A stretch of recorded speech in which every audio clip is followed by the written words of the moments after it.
ang mga kwento ng pag-ibig, kwento ng buhay at kwento ng pag-asa dito sa Barangay Love Stories. Love Stories.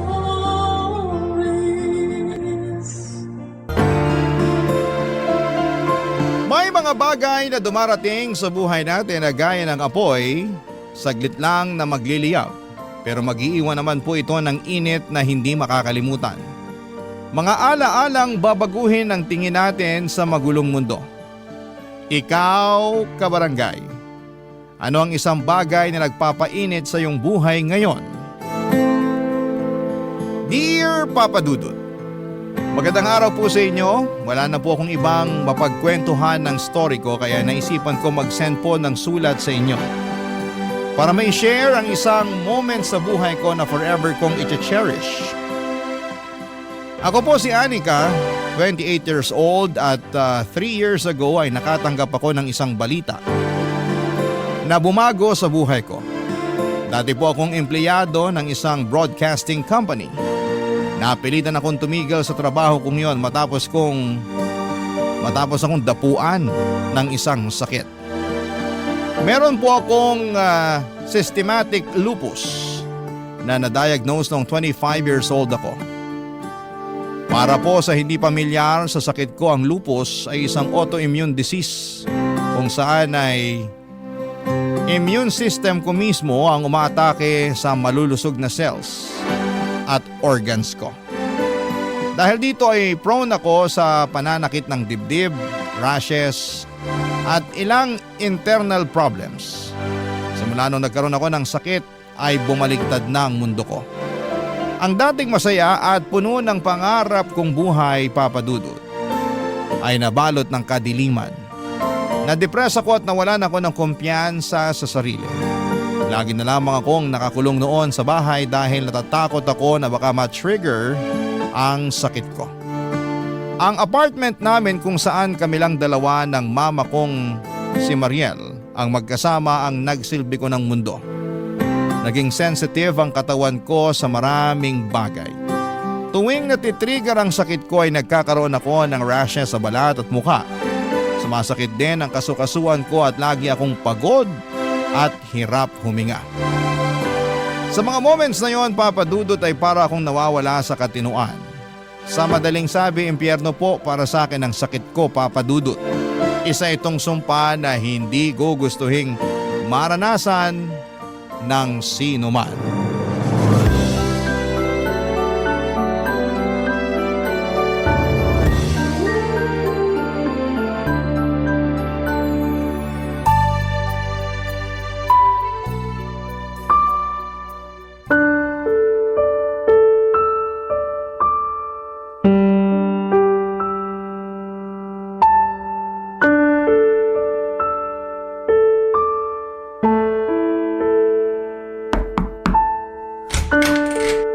O anak, ininom mo na ba yung gamot mo?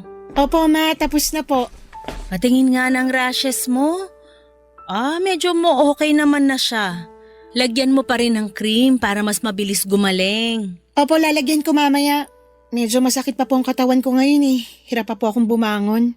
Ako na lang maglalagay. Nasaan ba yung cream mo? Nandyan po sa may bedside table. Amin na, lalagyan kita ng cream. Nilalagnat ka pa rin ba? Medyo bumaba na po, sinat na lang. Ano na naman ba kasing ginawa mo? Bakit na-trigger na naman yung sintomas ng sakit mo? Hindi ko nga po alam. Di na nga ako lumalabas eh. Nandito na lang ako lagi sa kwarto. Hindi ka naman ba stressed? Ma, simula po nung nagkasakit ako, hindi na nawala yung stress sa katawan ko. O baka naman kinulang ka sa tulog? Baka yun na nga po ang rason. Bantayan mo yung katawan mo, anak. Hindi ka na katulad ng dati na okay lang magpuyat o di kaya malipasan ng gutom. Hindi ka na sinusunod ng katawan mo. Dapat ikaw na ang sumunod sa katawan mo ngayon. Ang hirap po eh. May times na parang ang lakas-lakas ko tapos bigla akong titirahin ng sintomas ko. Ang dami kong gustong gawin pero simula nung nagkasakit ako, wala na akong ibang magawa kundi magtago. Hindi ko nga alam kung anong gusto ng katawan ko ngayon eh. Maya-maya, bigla na lang ako nagkakaroon ng sintomas kahit nakahiga lang naman ako. Nakakapagod, ma. Malalampasan mo rin to. Paano? Wala naman pong lunas sa sakit na to. Wala pang lunas. Pero marami ako nababasang kwento ng mga lupus patient online na nakakabalik pa rin sa dati nilang buhay. Maayos lang na gamutan at pagbabago ng lifestyle yung kailangan mo. Mas mabuti na lang yatang mamatay kaysa makaranas ng ganitong klaseng sakit eh. Huwag mo namang sabihin yan, anak. Normal lang na maging malungkot, na magalit. Pero kahit na gaano kahirap yung pinagdadaanan mo, huwag ka namang sumuko. Nandito naman ako na aalalay sa'yo eh. Pero yun na nga po sana yung ayokong mangyari. Simula pagkabata, inaalagaan niyo na ako. Pati ba naman ngayong matanda na ako? Feeling ko tuloy, wala na akong ibang dulot dito kundi maging alagain lang. Walang magulang ang mag-iisip ng ganyan sa anak nila. Kung pwede nga lang sana forever kita nga alagaan sa abot ng makakaya ko eh. Mas gugustuhin ko pa yon. Hanggang dito na lang ba talaga ako? Ayoko mamuhay ng ganito, ma. Ang bata ko pa para malimitahan ng ganito. Marami pa akong gustong tuparin sa buhay. At matutupad mo yung mga bagay na yon. Hindi ibig sabihin na porke masakit ka ng ganito katapusan na. Simula pa lang to, kaya kailangan mong bumangon para makapagsimula ka uli. Pero hindi ko alam kung paano ko sisimulan ng buhay na to. Hindi ko pa nga tanggap na ganito na yung kapalaran ko eh. Hindi mo naman kailangang magmadali. Darating ka rin sa puntong matatanggap mo rin ang lahat. Sa ngayon, mag-focus ka muna sa problema. Kilalanin mo uli ang katawan mo para hindi pa balik-balik yung mga sintomas. Babalik ka rin sa dati. Maniwala ka sa akin. Sana nga, mahanap ko pa rin ang sarili ko pagkatapos ng lahat ng nangyari. Yan, ganyan dapat. Huwag kang mawala ng pag-asa. Walang mangyayari kung mananatili kang malungkot. Alam mo, kapag gumaling na yung sintomas mo, maganda siguro kapag maghanap ka ng mapapagkaabalahan. Tulad naman ng ano po? Bagong hobby. Mag-aral ka ng Nihongo. Di ba gusto mo magpunta ng Japan? Pag-aralan mo na yung lengguwahe nila ngayon. Parang hindi na po mangyayari yan eh. Kung ayaw mo, maghanap ka ng madaling trabaho online para may ginagawa ka. Sikat ngayon yung ano bang tawag doon? Yung virtual assistant ba yon? Subukan mo kaya yon. Basta kahit ano na pwede mong pagkabisihan para malibang lang yung utak mo. Sige po, susubukan ko po. O siya, mauna na ako. Magpahinga ka na dyan. Sige po, ma. Salamat. Good night. Good night din po. Papadudo, totoo naman ang mga sinabi sa akin ni Mama. Kung mananatili akong malungkot, forever akong magiging malungkot. Wala akong ibang choice kundi tanggapin na lamang ang katotohanan at simulan ulit ang bagong buhay ko kasama ang mga adjustment nito. Nung gumaling ang mga sintomas ko ay naghanap ako ng mapagkakaabalahan dahil marunong naman ako sa English at nag-apply ako bilang online tutor para hindi naman ako maging palamunin na lamang sa bahay. Doon ay sinimulan ko na ang pagtanggap sa bago kong kapalaran. Mahirap man ay sinubukan kong mabuhay ulit kahit na limitado na lamang ang bawat galaw ko. Sa mga sumunod na taon ay wala akong ibang ginawa kundi ang matulog, kumain at umarap lamang sa computer para magtrabaho. Hanggat maaari ayaw ko nang lumabas ng bahay dahil sa takot na matrigger ulit ang sintomas ng sakit ko. Sobrang sensitive kasi ng katawan ko, Papa Dudut. At maraming bagay ang nakakapag-trigger sa sakit ko. Katulad na lamang ng araw. Bawal akong maarawan dahil nagkaka-rashes ako. Bawal din akong malipasan ng gutom o mapuyat. Bawal ma-stress. Bawal din akong makihalubilo sa mga tao dahil madali lamang akong dapuan ng sakit. Bawal nga rin po kaming magkaroon ng aso sa bahay. Kailangan ko ring umiwas sa mga pagkain na makolesterol. Mataas ang sodium, matatamis, at pati red meat ay kailangan kong iwasan. Lahat ng adjustment na yon ay sinunod ko kaya simula noon ay yun na po ang naging bagong buhay ko. 2 taon ang kinailangan ko para masanay sa bago kong routine. Kahit na sobrang bored na ako sa apartment noon ay wala akong ibang magawa kundi ang libangin na lamang ang sarili ko. Hanggang sa isang araw, ang boring kong buhay ay nakulayan sa pagdating ng bago naming kapitbahay, Papa Dudut.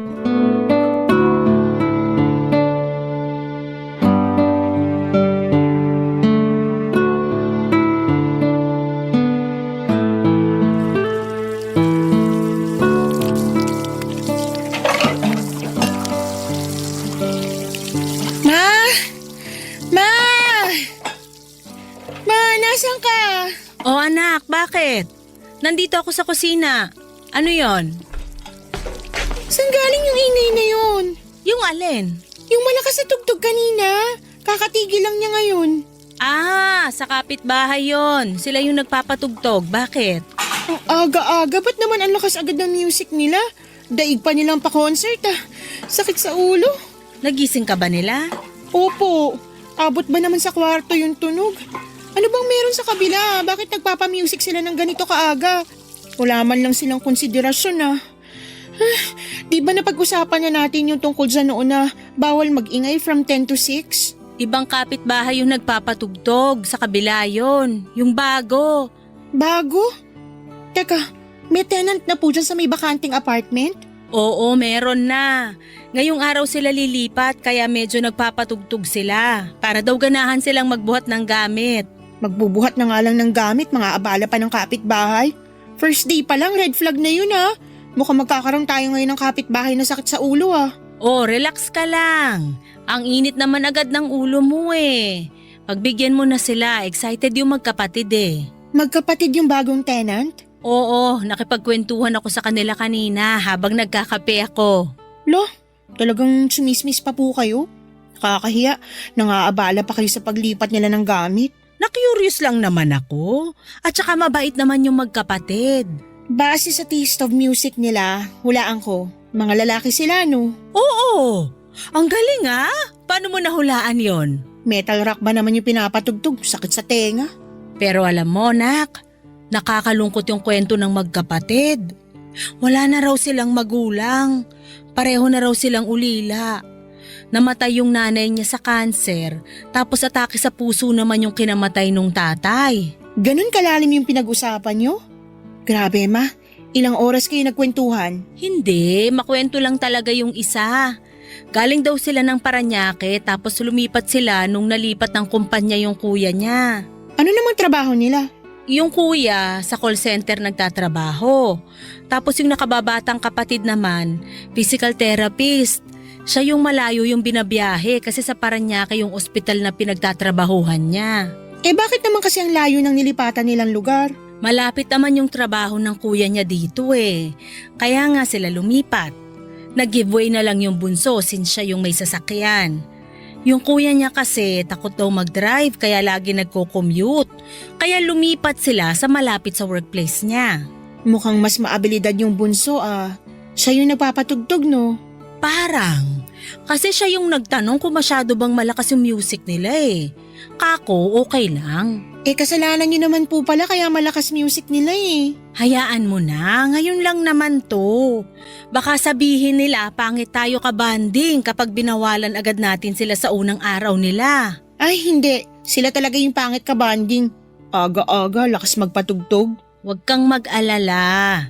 Kapag nangyari uli yun, ako na mismo kakausap sa kanila para hindi maabala yung pagtulog mo. Mabuti nga tumigil na sila Tapos na siguro sila magbuhat ng gamit nila. Konti lang naman yata yung gamit nila. Kapag lalaki kasi walang masyadong gamit. Ref lang yata yung nakita ko, kama tsaka washing machine. Chismosa ng taon talaga kayo ma. Lahat ng detalye alam na alam. Baka pati love life nila na chika mo rin. Ay oo, yung kuya may fiancé na nagtatrabaho sa US. Tapos yung bunso naman, single. Ikaw talaga ma. Mag-apply kaya kayong reporter sa 24 oras. Bagay kayo doon kasi wala kang pinalalampas. Ikaw talaga. Hala, sige, kumain na nga tayo para makainom ka na ng gamot mo. Lalabas pa ako mamaya para mag-grocery. May gusto ka bang ipabili? Wala naman po. Yung face mask na lang siguro kasi paubos na rin yun. Tsaka alcohol na rin. Okay, sige. Papadudot, mabait na mag-asawa ang dating tumutuloy sa apartment na inuupahan ng mga bagong dating na tenant. Tahimik ang buhay namin noon dahil nagkakaintindihan kaming lahat na magkakapit-bahay sa floor namin. Aware din sila sa estado ko kaya tuwing may nagkakasakit sa kanila ay lagi silang nagsusuot ng face mask para hindi ako mahawahan. Noong nagkaroon ng pandemic at nawala ng trabaho ang mag-asawa ay lumipat sila ng tirahan at pansamantalang umuwi sa probinsya.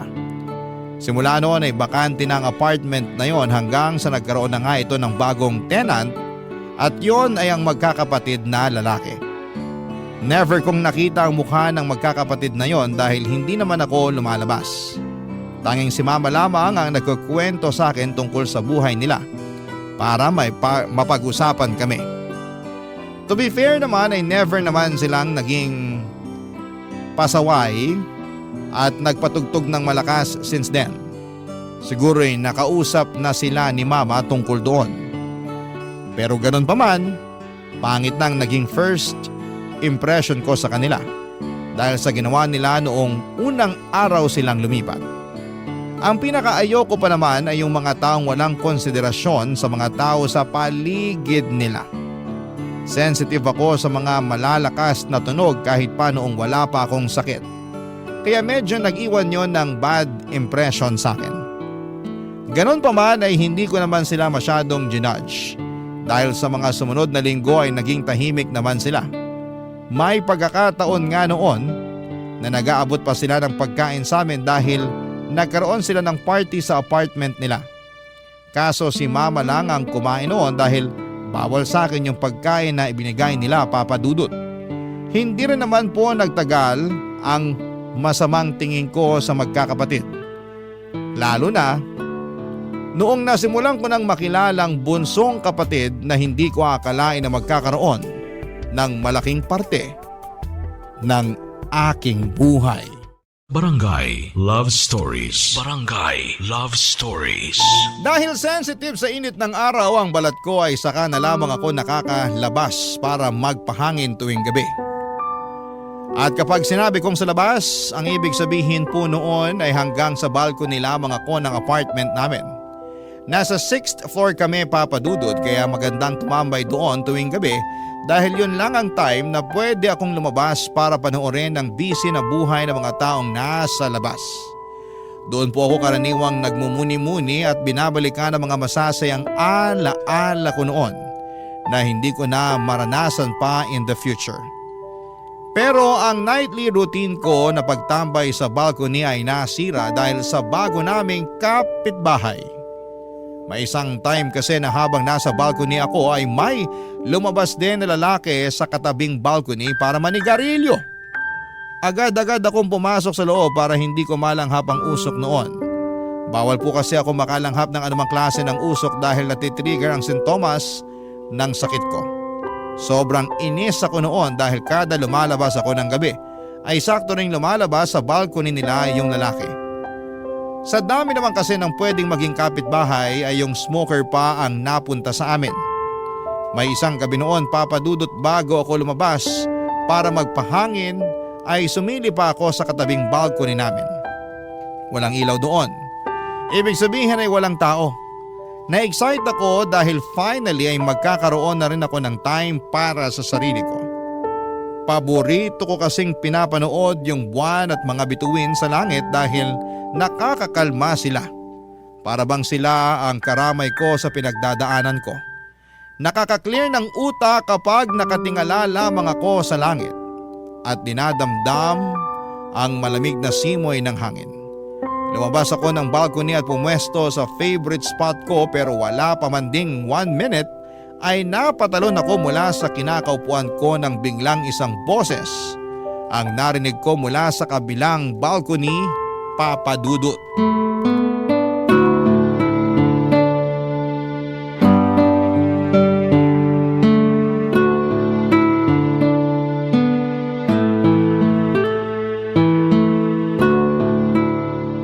Hi, magandang Uy, gabi.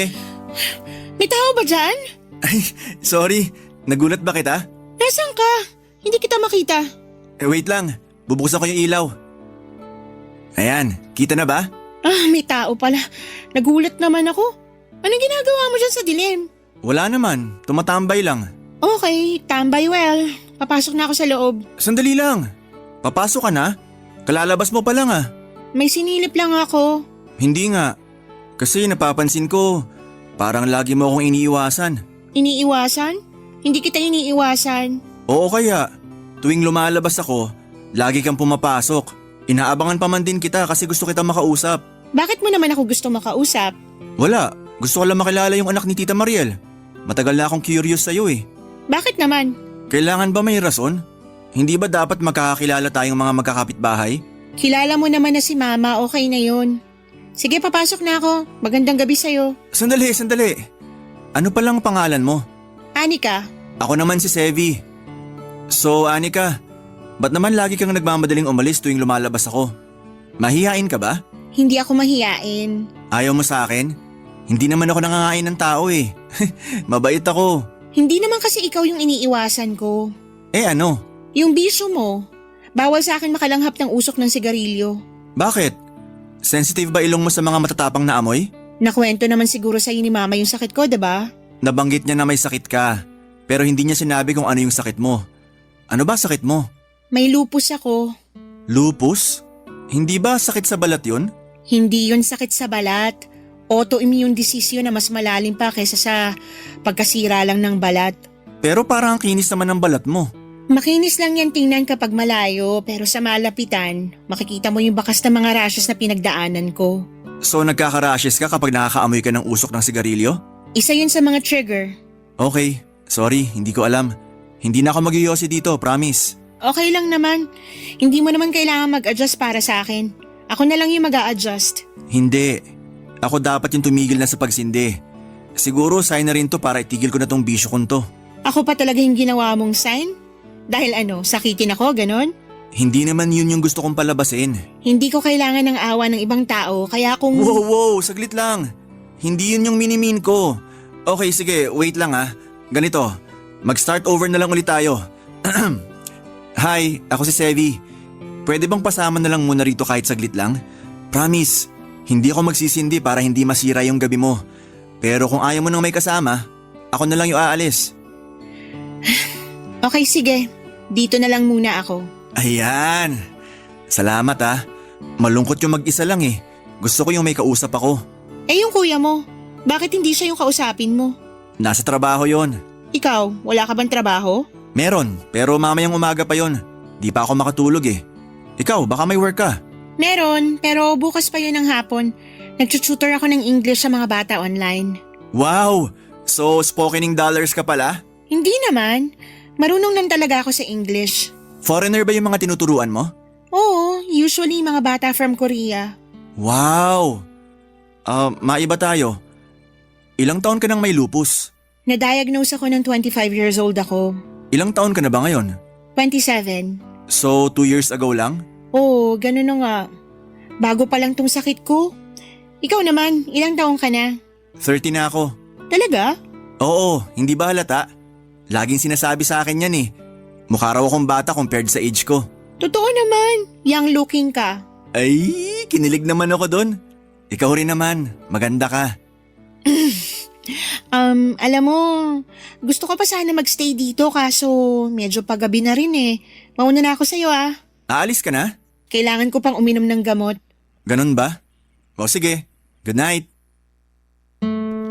Papadudot average height lamang si Sevi. Malayo siya sa ini-imagine kong itsura na medyo may angst na rakista ang datingan. Nagbase lamang kasi ako noon sa taste niya sa music. Lagi kong naririnig na nagpapatugtog siya ng metal rock kaya ganon ang na-imagine kong itsura niya. Pero sa totoo lang ay good looking si Sevi at bilugan ang mukha niya, chubby cheeks at mabungis-ngis. May kaunting pagkakahawig siya kay Michael Sager ng PBB. Bukod sa magandang itsura, maganda rin naman ang personality nito.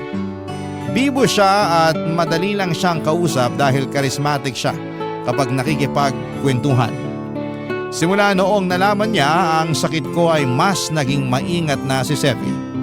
Nagsusuot na rin siya ng face mask kapag kinakausap ako dahil ayaw niyang mahawaan niya ako ng virus, lalo na sa ospital siya nagtatrabaho. Ang first impression ko sa kanya noon ay inconsiderate. Pero agad na napalitan yon. Protective siya at caring. Dahil na rin siguro sa trabaho niya bilang physical therapist. Hindi rin po siya judgmental. Akala ko nga ay lalayuan na niya ako once na nalaman niya na may lupus ako. May stigma kasi sa mga tulad namin na akala ng mga tao kapag may lupus ay nakakahawa na ito. Hindi nakakahawa ang lupus, Papa Dudut. Wala pang malinaw na rason kung papaano ito nakukuha. Maaring genetics ito o di kaya'y dahil sa mga environmental triggers. Simula nung naging close kami ni Sevi ay palagi na niya akong sinasamahan sa balcony para may kakwentuhan ako. Gabi-gabi siyang nagkukwento sa akin kung paano ang naging araw niya sa trabaho na siyang gustong gusto ko dahil matagal na akong hindi nakakalabas ng bahay. Minsan, nagsasabihan din kami ng mga sikreto at personal issues sa buhay. Mas nakilala ko po si Sevi. Isang gabi nung sa wakas ay nag-open up na siya sa akin tungkol sa kanyang personal na buhay, Papa Dudut.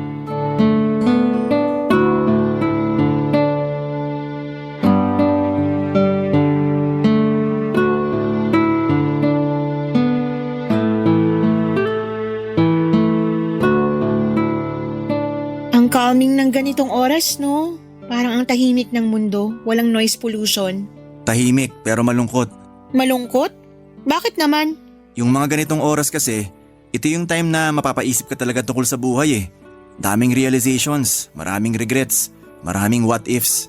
Talaga? Ako kasi, ito yung time na nagiging thankful ako. Na despite everything, nandito ako, humihinga pa rin. Sa ganitong oras ko na-appreciate yung small things. Makes sense naman. Tsaka gantong oras ka lang din kasi nakakalabas ng walang problema. Totoo. Pero ikaw, bakit mo naman nasabi na malungkot para sa'yo yung ganitong oras? Hindi ko alam. Dati malungkot talaga kasi mag-isa lang ako. Pero ngayon na lagi na kitang nakakasama dito sa ganitong oras, nabawasan na yung lungkot na nararamdaman ko. Naalala mo pa ba nung una tayong nagkausap? Yung nakaupo ka mag-isa sa dilim? Oo naman. Isa yun sa mga sad moments ko. Mga ganong oras, lalo na kapag mag-isa ako, para nagkakaroon ako ng existential crisis. Napapatanong ako sa sarili ko, ano na bang nagawa ko sa buhay? 30 na ako pero pakiramdam ko, wala pa ako nararating. Yung mga batchmates ko, ang saya-saya ng buhay nila. Abot na nila yung mga pangarap nila, samantalang ako, mag-isa pa rin. Di sigurado kung satisfied na ba sa buhay o kung ano. Gets kita. May mga moment din ako na ganyan. Lalo na sa akin, mas malala existential crisis ko. Ano na lang ambag ko sa buhay ngayon? Paano ko pa magagawa yung mga pangarap ko? Masyado pa akong bata para maging limited lang yung kayang gawin sa buhay. Bakit? Ano pa ba yung pangarap mo sa buhay na gusto mong abutin? Marami eh. Actually, may bucket list ako dyan eh. Os? Ano-ano naman yung nasa bucket list mo? Siyempre, una yung ikasal at magkaroon ng sariling pamilya. Maganda ka naman eh. For sure mangyayari pa rin yan. Pangalawa, gusto kong makapunta sa Japan. Gusto kong makita yung sikat na cherry blossom trees nila. Yan ang medyo mahirap. Alam ko, kaya nga nakakalungkot eh. Kasi baka hanggang pangarap na lang na makakita ako ng cherry blossom sa totoong buhay. Ano pa? Ano pa yung mga nasa bucket list mo? Yung iba, mga simpleng bagay na lang tulad ng prom night. Prom night? Oo, never pa ako naka-attend ng prom. Kapag nanonood ako ng pelikula, naiinggit ako sa mga prom scenes kasi parang ang sarap ng feeling na may kasayaw ka tapos sweet at nakakakilig pa yung music. Wala ba kayong JS prom noon? Meron naman pero hindi ako naka-attend. Bakit naman? Nagkasakit ako. Talaga palang sakitin ka na kahit noon pa. Oo, parang naging foreshadowing na nga yun na ganito pala magiging buhay ko ngayon. Huwag kang mawalan ng pag-asa. 27 ka pa lang naman eh. Marami ka pang chance para magawa yung nasa bucket list mo. Pareho lang kayo ng sinasabi ni Mama. Ang hirap kaya umasa. Okay na yung tanggapin ko na lang na hanggang dito na lang ako. Don't lose hope, sabi nga nila. Kasi sa totoo lang, may pag-asa ka pa naman talaga eh. Hindi ba may sikat na singer na may lupus din tulad mo? Yung sa ibang bansa? Oo, pareho kami ng sakit. O di ba? Pero siya nakakalabas pa rin naman.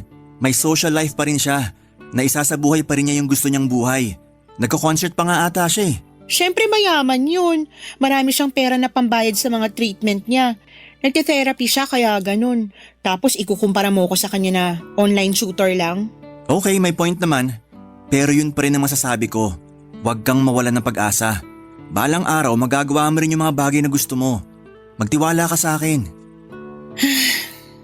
Sa ngayon, hindi na yan yung major problem ko. Ang problema ko at the moment ay kung papaano ko makakayanan tong sakit na to. Huwag kang mag-alala. Andito naman ako na magiging sandalan mo kung sakali. Sasamahan kita sa pagharap ng sakit mo. Salamat.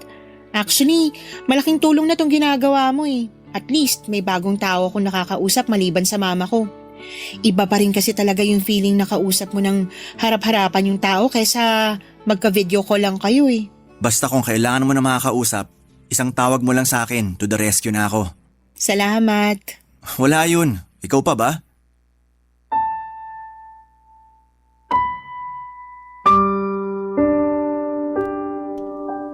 Papadudot gabi-gabi kapag wala ng araw ay inaabot kami ng ilang oras na nagkwekwentuhan ni Sevi sa may balcony. Kung dati wala akong inaabangan sa bawat araw ko, noong nakilala ko si Sevi ay lagi na akong excited na sumapit ang gabi para makausap ko siya. Kahit papaano ay nagkaroon na ng thrill ang dating boring na buhay ko dahil sa kanya. Akala ko nga po noon ay hindi ko na mararanasan ang ganong klase ng saya. Pero sa tulong ni Sevi ay natuto ulit akong tumawa at magsaya na para bang wala ng bukas. Dahil sa kanya na-enjoy ko ulit ang buhay ko sa kabila ng sakit ko. Nang dahil sa kanya ay natuto ulit akong mangarap at magkaroon ng pag-asa. Sobrang saya ko nga noon. At maging si Mama dahil nakikita na niya ulit akong ngumingiti. Dumating nga sa puntong itinuring na rin niyang parang pangalawang anak si Sevi. Tuwing hapunan ay nagluluto siya ng extra food para sa kanya. Karaniwan kasi ay puro ordered na pagkain na lamang ang kinakain ni Sevi tuwing gabi pagkagaling niya sa trabaho dahil mag-isa lang naman siya madalas. Pagsapit kasi ng gabi ay sa trabaho na kumakain ng kuya niya. Kaya para may kasalo ay sabay kaming kumakain ng hapunan ni Sevi sa may balkonahe. Bilang kapalit ng pagiging mabuti ni Mama kay Sevi ay isang pakulo ang naisip nito para sa akin. Gusto niyang gawin namin ang mga nasa bucket list ko. Nung una ay tinawanan ko lamang yung ideya na yon dahil feeling ko ay hindi namin magagawa ang mga bagay na yon. Pero nagulat ako, Papa Dudut, dahil may itinatagong diskarte rin pala si Sevi, Papa Dudut. Barangay Love Stories. Barangay Love Stories. Papa Dudut, hindi ko ine-expect na kayang-kaya palang gawin ni Sevi ang ilan sa mga nasa bucket list ko. Ang unang ginawa namin ay sabay kaming nakinig ng audiobook ng mga librong gusto kong basahin. Gumawa rin siya ng improvised na projector screen para makapag-movie marathon kami sa mismong balkonahe ng kanya-kanya naming apartment. Isa kasi yon sa mga miss ko nang gawin, ang manood ng sine. Na-excite ako sa mga pakulong ginawa ni Sevi para sa akin noong time na yon. Lagi kong inaabangan kung ano nga ba ang mga nasa bucket list ko ang kaya niyang gawin, lalong-lalo na yung tungkol sa cherry blossom sa Japan na gustong-gusto kong maranasan. Kung noon ay nagdududa ako sa kakayahan niya, noong time na yun ay tiwala na ako sa kanya na magagawa niya ang mga bagay na nasa bucket list ko. Hanggang sa dumating na nga ang araw na inaabangan ko. Nasa trabaho pa lamang siya noon nung minessage niya akong kailangan ko raw maghanda ng magandang damit dahil lalabas kami. Ang akala ko noon ay sa balcony lamang namin gagawin yon dahil ang definition namin sa labas ay hanggang sa balcony lang. Pero nagulat ako noong totoong ilalabas pala ako ni Sevi. Hindi ko nga inaasahan na papayag si mama sa ideyang yon ni Sevi dahil super protective ni mama sa akin simula noong nagkasakit ako. Pero katulad ko ay malaki na rin siguro ang tiwala niya kay Sevi kaya pumayag siya sa plano nito. Pagsabit nga po ng alas 8 ng gabi for the first time ay nagpapasok si mama ng tao sa bahay, walang iba kundi si Sevi, Papa Dudut.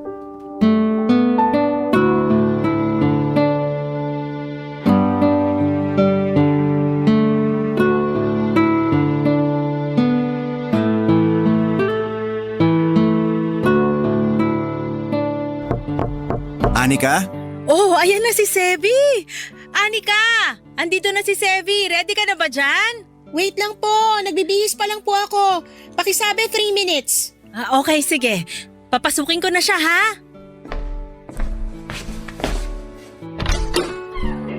Hello po Tita Mariel. Magandang gabi po. Magandang gabi rin. Pumasok ka muna. Si Anika po. Nagbibihis pa lang. Alam mo naman yon, ngayon na lang makakalabas kaya pinaghahandaan talaga tong gabing to. Talaga po ba? Oo, kaya antayin mo na siya. Ay, dito ka na muna maupo. Salamat po. Saan ba kasi itong pupuntahan nyo? Malayo ba to? Medyo malayo po eh. Pero wag po kayong mag-alala. Hindi naman po matayo yung pupuntahan namin. Basta siguraduhin mong safe yung pupuntahan nyo, ha? Alam mo naman yung estado ni Anika ngayon, medyo mahina pa immune system niya.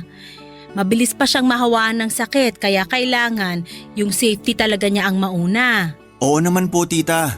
Wag po kayong mag-alala. Hindi ko po hayaang mapahamak si Anika. Salamat po pala na pinayagan niyo siyang lumabas. Naku, hindi nga dapat eh. Alam mo bang napakaraming kaibigan ni Anika ang nag-aaya sa kanyang lumabas? Ni isa wala akong pinayagan. Di nga po. Oo, pero dahil ikaw yung nag-invite ngayon sa kanya, marami akong ginawang exceptions para sa'yo. Hindi nga rin dapat kami nagpapapasok ng ibang tao dito eh. Ikaw lang yung pinapasok ko dito sa bahay. Nako, ang special ko naman pala. Special ka talaga sa buhay ng anak ko. At kung sino man ang special sa puso ng anak ko, special na rin siya sa akin. Alam mo bang simula nung na-diagnose siya na may lupus, malimit ko na lang siyang makitang ngumiti? Dati palagi siyang nakatunganga, laging nakapangalumbaba, puro buntong hininga. Ang sakit nun para sa isang ina. Yung makitang lagi na lang umiiyak yung anak mo, naku, hindi ko madedescribe yung sakit. Kahit naman po siguro sinong magulang, ganyan din ang mararamdaman. Pero nung dumating ka, napakalaki ng pinagbago niya. Sobrang energetic na niya ngayon. Ang aliwalas na niyang tingnan kasi masaya na siya. Parang ang wala na siyang sakit sa tuwing nakikita ko siya. Yun ang dahilan kung bakit special ka na rin para sa akin. Kasi malaki ang naitulong mo sa kalagayan ng anak ko. Nakakahiya naman pong marinig yan. Naging totoo lang po ako sa kanya. Sa totoo lang, marami din naman pong nagbago sa akin simula nung nakilala ko si Anika eh. Dahil sa kanya, parang nagkaroon ako ng worth sa buhay. Hindi lang pala ako simpleng lalaki lang na nagtatrabaho para mabuhay, kundi nabubuhay ako dahil may isang tao akong napapasaya. Ikaw yung taong matagal ko nang hinihintay na dumating sa buhay ng anak ko. Nung nagkaroon siya ng lupus, pati mga kaibigan walang magawa eh. Yung mga dating nagpapasaya sa kanya, nawalan ng silbi. Kaya sana kung ano man tong meron kayo ngayon, sana hindi lang to pansamantala. Kasi ayoko na uling makitang malungkot yung anak ko. Gagawin ko po yung best ko para mapanatili yung ngiti sa labi ni Anika. Promise po, wala akong gagawing ikakalungkot niya. Promise mo yan, ha? Opo, hanggat kaya ko siyang pasayahin, pasasayahin ko siya. So ano, ready na ba ang lahat? Aba, at talagang naghanda ang dalaga ko Okay na ba tong suot ko? Hindi ba ako overdressed? Hindi, saktong-sakto yan para sa gagawin natin ngayong gabi. Oh, Sevi, yung ngiti mo abot hanggang tenga Natutuwa lang po ako kasi para ako nakakita ng anghel na bumaba sa lupa. Hoy, tigilan mo nga ako dyan. Amy ka naman. Tara na nga at baka mamaya kung ano pang lumabas dyan sa bibig mo. Sige po tita, mauna na po kami. Mag-iingat kayo, ha? Huwag masyadong magtatagal sa labas. Uwi din ka agad, Anika, ha? Oy, yung face mask mo. Opo, eto na, isusuot ko na. Bye ma, mauna na kami. O sige na, enjoy kayo. Isang light blue na dress na tinernohan ng silver necklace, yun po ang suot ko ng gabing yon, Papa Dudut. Sa kabilang banda ay naka-semi-casual attire naman po itong si Sevi. Sobrang tikas niya sa suot niyang puting button-down shirt at black pants na kinumpleto ng suot niyang sneakers. Gamit ang motorbike nito ay nag-drive kami patungo sa isang secret spot na ilang araw nang binabanggit sa akin ni Sevi. Habang binabagtas namin ng kalsada ay halos mangilid ang luha ko sa loob ng helmet na suot ko. Na-miss ko kasi ang ganong feeling na malaya, nasa labas at dinadama ang malamig na hangin. Hindi nagtagal ay nakarating din kami sa lugar kung saan ako sosorpresahin ni Sevi. Malayo pa lang ay alam ko na kung anong parte ng bucket list ko ang gusto niyang gawin. Yon ay ang maranasan ng cherry blossoms sa Japan. Wala po kami sa Japan, wala ring cherry blossom sa lugar na pinuntahan namin. Pero bumaba kami sa tapat ng isang puno na tinatawag nilang flame tree.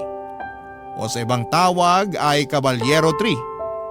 Para itong hugis payong na puno kung saan ay nangingibabaw ang magkahalong pula, kulay kahel at dilaw na bulaklak nito.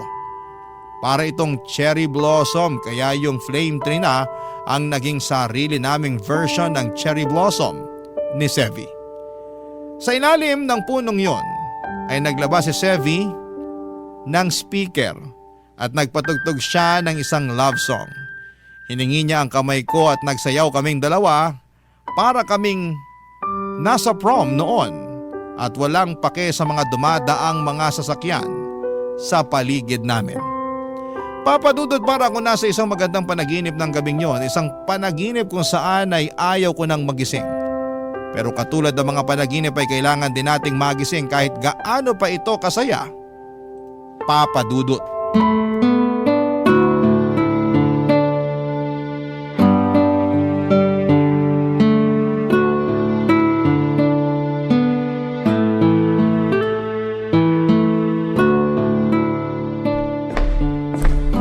Good morning ma. Oh, gising ka na pala. Good morning din. Halika na, kumain na tayo. Wow, sarap ng breakfast today ah. Marami talaga akong niluto para sa'yo. Kakailanganin mo to ngayon. Ayan, kumain ka ng marami. Okay lang po ba kayo ma? Napasobra yata itong binibigay niyo pagkain sa akin ah. Pang isang araw na to eh. Sakto lang yan. Kasi baka mahirapan ka ng kumain mamaya. Ha? Bakit naman? Kumain ka na muna bago ako magkwento. Okay, eto na. Kakain na. Kumain na rin po kayo dyan. So ano pong meron? Ano yung ikukwento nyo?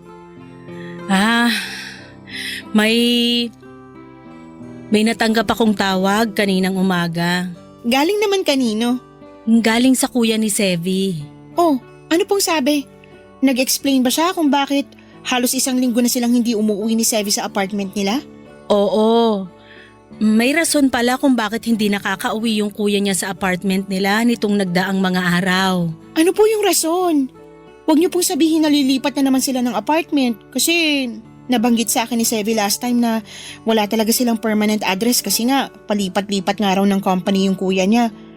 Kung nasaan yung trabaho niya, doon sila. Ay, nalulungkot nga ako eh kasi ano na lang gagawin ko kapag lumipat na naman sila ng bahay? Eh di wala na akong makakausap niyan. Back to my old self na naman ako. Ay, kaya siguro hindi nagre-reply si Sevi sa mga text at chat ko. Nag-promise kasi sa akin yun na hindi na sila lilipat kahit anong mangyari. Dito na raw sila magsistay for good kasi may promise din siya sa'yo. Gets ko na kung bakit niya ako gino-ghost the past few days. Natatakot siguro yun na malaman kung lilipat na naman sila. Hindi mo ba kakayanin kung sakaling lilipat uli sila ng tirahan? Syempre malulungkot ako na mawawalay sa akin si Sevi. Sobrang na-attach na ako sa kanya. Pero sino ba naman ako para pigilan sila? Hindi ko naman siya boyfriend or asawa para pigilan sila sa gusto nilang gawin sa buhay nila. Ginajoke ko lang naman siya noon na maiinis ako sa kanya kapag bigla na lang niya ako iiwan mag-isa dito. Sabi ko nga sa kanya, kapag naisipan nilang lumipat ng bahay, friendship over na kami.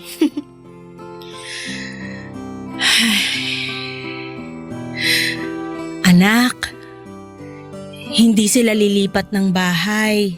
Ah, hindi? Mabuti po kung ganun. Pero bakit daw ilang araw na silang hindi umuwi sa apartment nila?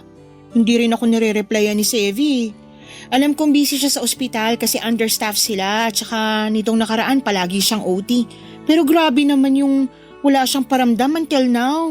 Nasa ospital sila kaya hindi sila nakakauwi rito. Hala, bakit po? Na paano yung kuya niya?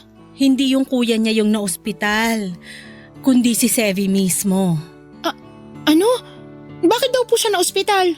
Hindi nakaka-reply sa'yo si Sevi kasi 1 linggo na siyang nakaratay sa ospital.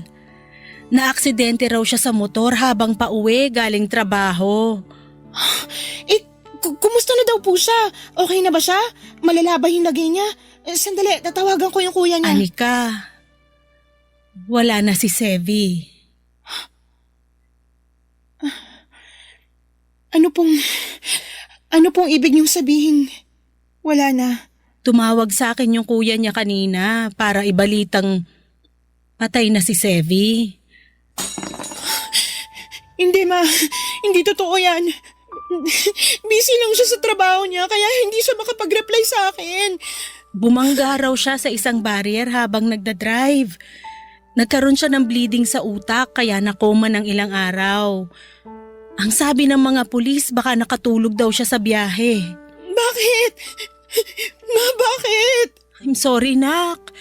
Ayaw kong sirain yung araw mo pero kailangan mong malaman yung totoo. Bakit sana ako na lang? Huwag mo namang sabihin yan, anak. Saan ka pupunta? Sa balcony. Baka nasa balcony lang siya nag-aantay.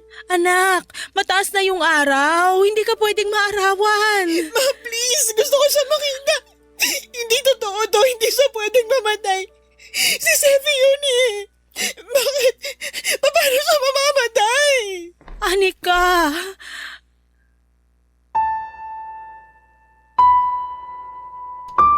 Ang pinakamasakit na klase ng pagmamahal ay yung halos nandyan na.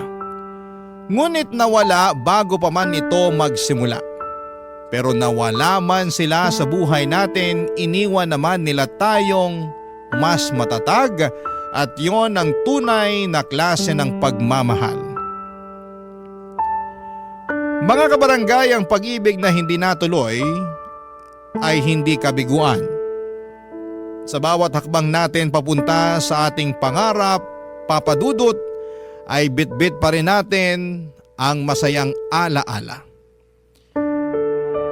Papadudot mga kabarangay, tanging kumot lang ang umalalay sa akin noong araw na yon.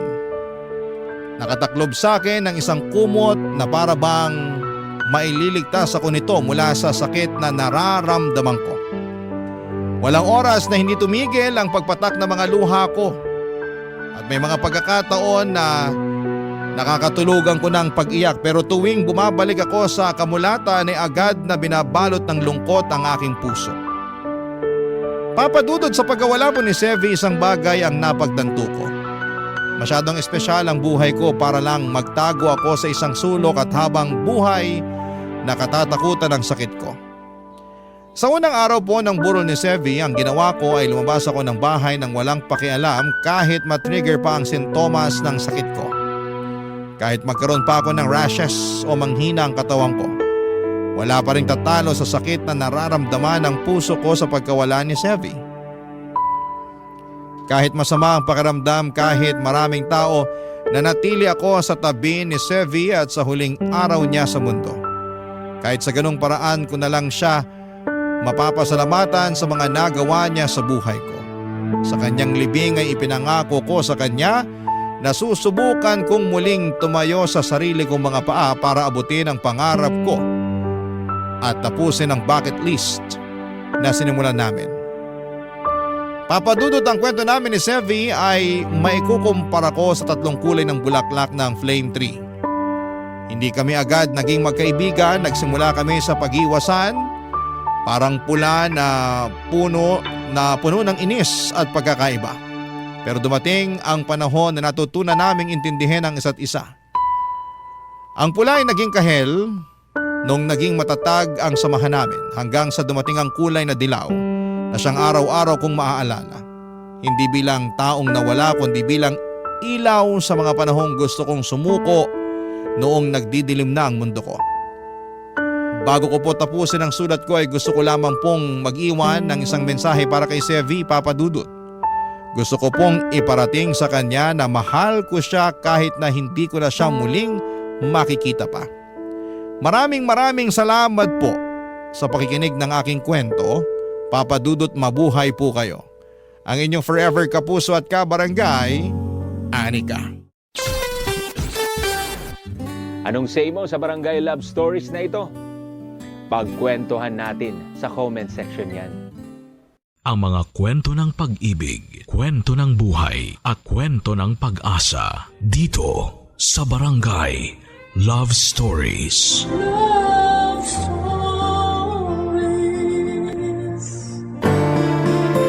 Napakasarap magkaroon ng buo at kumpletong pamilya. Kasi sila ang iyong sandalan sa lahat ng laban at katuwang sa pag-abot ng mga pangarap. Ngunit hindi rin maikakaila na minsan ay sila rin ang nagiging sanhi ng bigat at pasanin sa buhay. Ikaw, kabarangay, paano mo ipaglalaban ang iyong karapatan bilang isang legal na anak? Dear Papa Dudut, ako po si Ira, sobrang pinapangan ko po talaga ang sarili ko para lamang maisulat ko po itong buhay ko na gusto kong i-share sa lahat ng mga kabarangay natin. Fan niyo po ako, Papa Dudut. At kayo po ang kapiling ko tuwing bored po ako at pagod sa buong araw sa trabaho. Mabuti po't available ang podcast ninyo sa Spotify. Kaya po at ang mga istorya ng buhay ng mga listeners ang naging kasama ko. Gusto kong simulan ang kwento ko noong bata pa lamang ako. Pagmulat ko po ng aking mga mata sa mundo ay marangya po ang kinagisnang kong pamumuhay sa probinsya sa Bohol. May malaking bahay po kami at negosyo po ang mga magulang ko na bakery. Kaya marami akong nakakasalamuhang trabahante ng dati naming bakery kasi nakadugtong lamang ang bahay namin sa aming bakery. Ang hindi ko po makakalimutan noong mga panahon na yon ay ang mga away ng parents ko. Parating babae po ang dahilan ng away nila, Papa Dudut. Etong tatay ko kasi ay sobrang babaero. At halos lahat ng babaeng nagtatrabaho sa amin ay hindi niya pinapalampas. Kaya bata pa lamang po ako ay naintindihan ko na ang salitang kabit at malandi. At nagagalit ako sa mga babaeng mga malalandi. Nakita kong umiiyak si nanay at ang galit niya sa ginagawa ni tatay. Nakita ko ang takot niya na baka mawalan kami ng tatay ng kuya ko. Narinig ko rin minsan ang nanay ko na kausap ang lola ko na sobrang bata pa namin para mawala ng tatay. Siyempre, takot din po ako, Papa Dudut. Mahal ko ang tatay ko at parati niya akong nilalambing kasi ako ang bunso. Naalala ko pa nga na tuwing nag-aaway kami ng kuya ko ay ako ang kanyang ipinagtatanggol kasi dapat raw akong intindihin. Kasi mas bata ako kaya inis ang kuya ko sa akin noon, Papa Dudut. Pero ang talagang nakakainis sa buhay namin ay ang mga babaeng malandi. Naalala ko na sinabunutan talaga ni nanay yung kasambahay namin na lumandi sa tatay ko. Matinding away talaga yon. Tapunan ng mga gamit at dito ko po naramdaman, kahit na 8 years old lamang ako noon, na hindi perfect ang aming pamilya. May negosyo man kami, nakakakain kami ng tama at naibibigay sa amin ang gusto naming laruan, ay hindi kami magiging peaceful kasi babaero ang tatay naming si Erwin, Papa Dudut.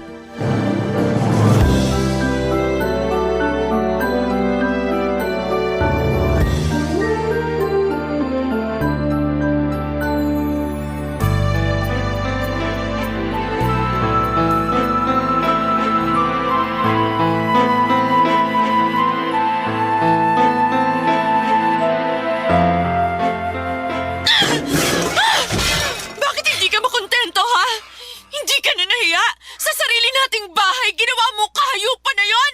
Ah! Hayop ka! Tumigil ka na, Carla! Ikaw ang tumigil! Kailan ka ba titino, Erwin? Hayop ka! Tay! Tay! Tama na po! Hindi ka na nahiya sa mga anak mo. Alam na alam nilang pinaggagawa mo. Maging role model ka naman sa mga anak mo. Eh, itong pambabato mo ng gamit. Role model din ba to? Huwag mo akong baliktarin, Erwin, ha? Kung matino ka lang, kung hindi ka nakikipaglandian dun sa katulong natin, hindi mangyayari to. Hindi ako magkakaganito. Oo na, sige na! Hindi ko na uulitin, tama na! Talaga lang? Ilang beses mo na yung sinabi sa akin. Ilang beses ka nang nangako, pero ano? Wala pa rin. Nauulit lang na nauulit. Tama na sabi, lintek na buhay to! Eh, tumino ka kasi! Tigilan mo ang pambababae mo! Mamalasin talaga tayo nito sa ginagawa mo eh! Kasi konting asenso lang ng negosyo natin, ayan ka na naman sa bisyo mo! Nang bababae ka! Nang bababae ka! Ah! Carla! Ano ba? Nay! Tay! Carla, sabi ko naman sa'yo, walang nangyari. Gagawin mo pa akong sinungaling, ha? Eh, anong ginagawa nyo? Ano yung nakita ko? Eh, ewan ko sa'yo. Hoy! Ah! Erwin, saan ka pupunta? Hahanap ako ng katahimikan. Bumalik ka dito! Erwin, bumalik ka! Nay! I'm sorry, anak. Dapat hindi mo narinig ko nakita ang pag-aaway namin ng tatay mo eh. Hindi mo dapat maranasan to. Nay!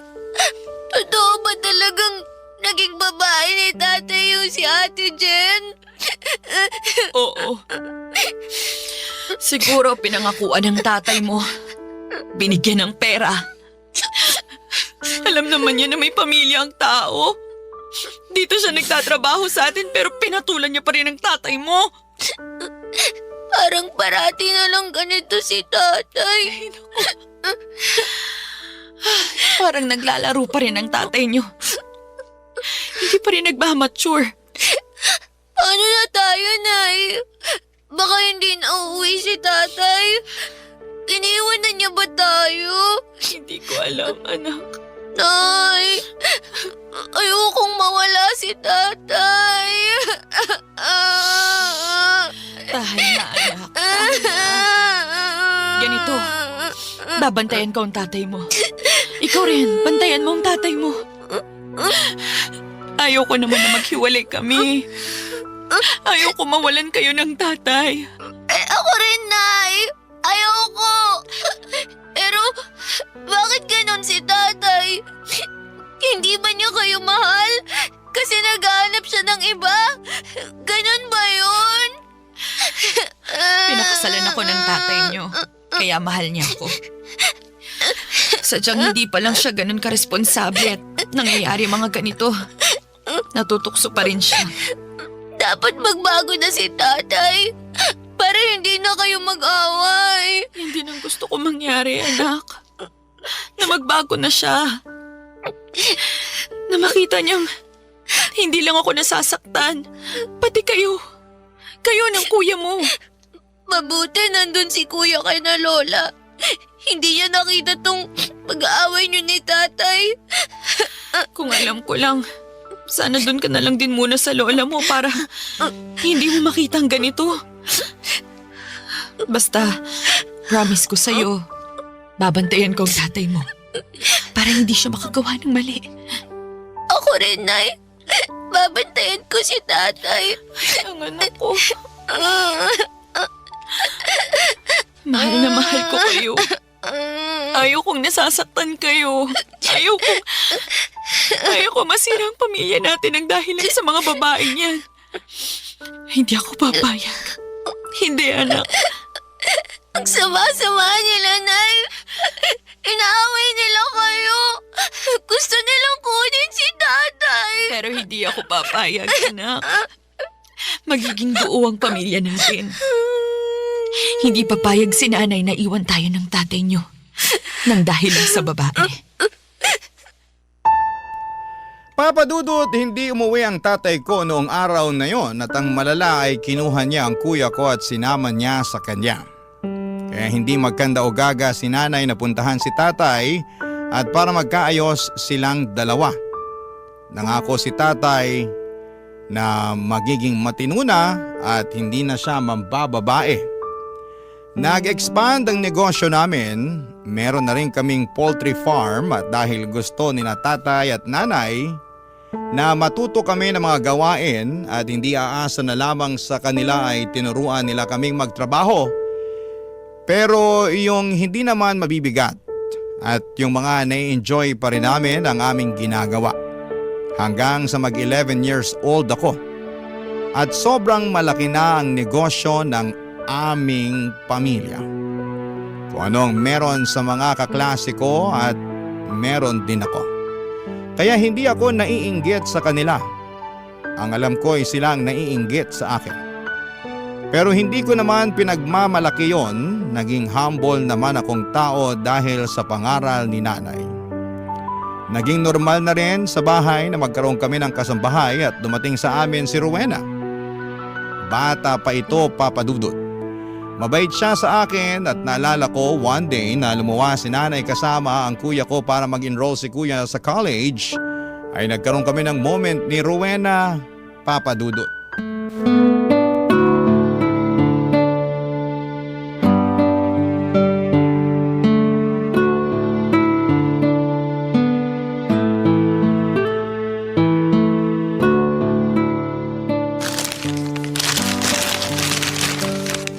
Ayan, kumain ka na.